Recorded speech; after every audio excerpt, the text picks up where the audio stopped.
Só que as sociedades fundamentadas em princípios coletivistas, ou seja, onde o indivíduo não tem um valor intrínseco, o valor dele é em função da sua participação num grupo, num determinado grupo, né? Então, quando as sociedades são fundamentadas no coletivismo, elas só se mantêm, ou esse sistema de poder que dá abrigo a essa sociedade, só se mantém quando as pessoas são dependentes do governo, não é? Dependentes do sistema. E aqui, quando nós falamos em pessoas dependentes, não podemos pensar só nos pobres que recebem subsídios, não é? Também temos que pensar nos ricos que têm a sua subsistência e o seu enriquecimento ancorados no próprio sistema.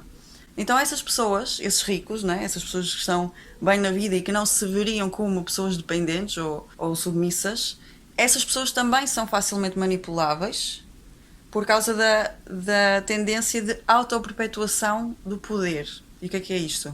Se a pessoa ganha com a manutenção de um sistema que é podre, né, mas que ela lhe dá subsistência, ela torna-se escrava do esforço de manter esse sistema. E daí é que eu digo que ela também é dependente do sistema. Então, nesse tipo de sociedade coletivista tem de haver um grau considerável de dependência e de submissão das pessoas em relação ao governo. Por outro lado, a sociedade que é fundamentada em princípios individualistas, e aqui este é um palavrão, não é? Porque é uma palavra que ganha um sentido muito pejorativo. Aqui, por individualista, deve-se entender em contraponto ao coletivismo. Portanto, se no coletivismo a pessoa só tinha valor quando pertencia ao grupo, no individualismo a pessoa tem um valor intrínseco. A vida humana tem valor intrínseco. Não é um individualismo sinónimo de egoísta.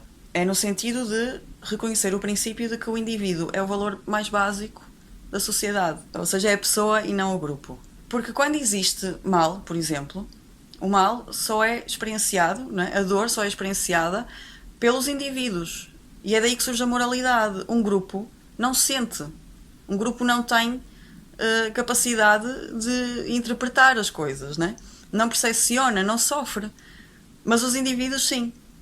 E daí é que vem o fundamento individualista, não é? Na própria natureza da realidade. Então, continuando o que eu estava a dizer, numa sociedade fundamentada nesse princípio individualista, é expectável que uma pessoa cresça, né? e se desenvolva até a um nível de uma autoconfiança, de uma autonomia e da responsabilidade moral. E isso é que é a competência.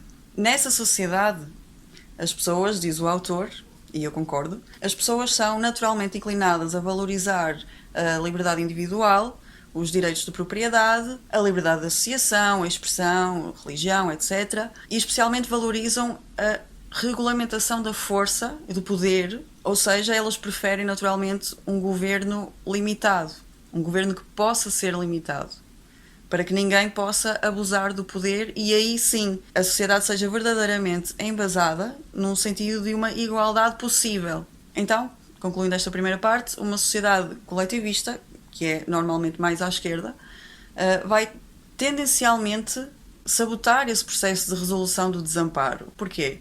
Porque precisa que as pessoas sejam dependentes e não competentes.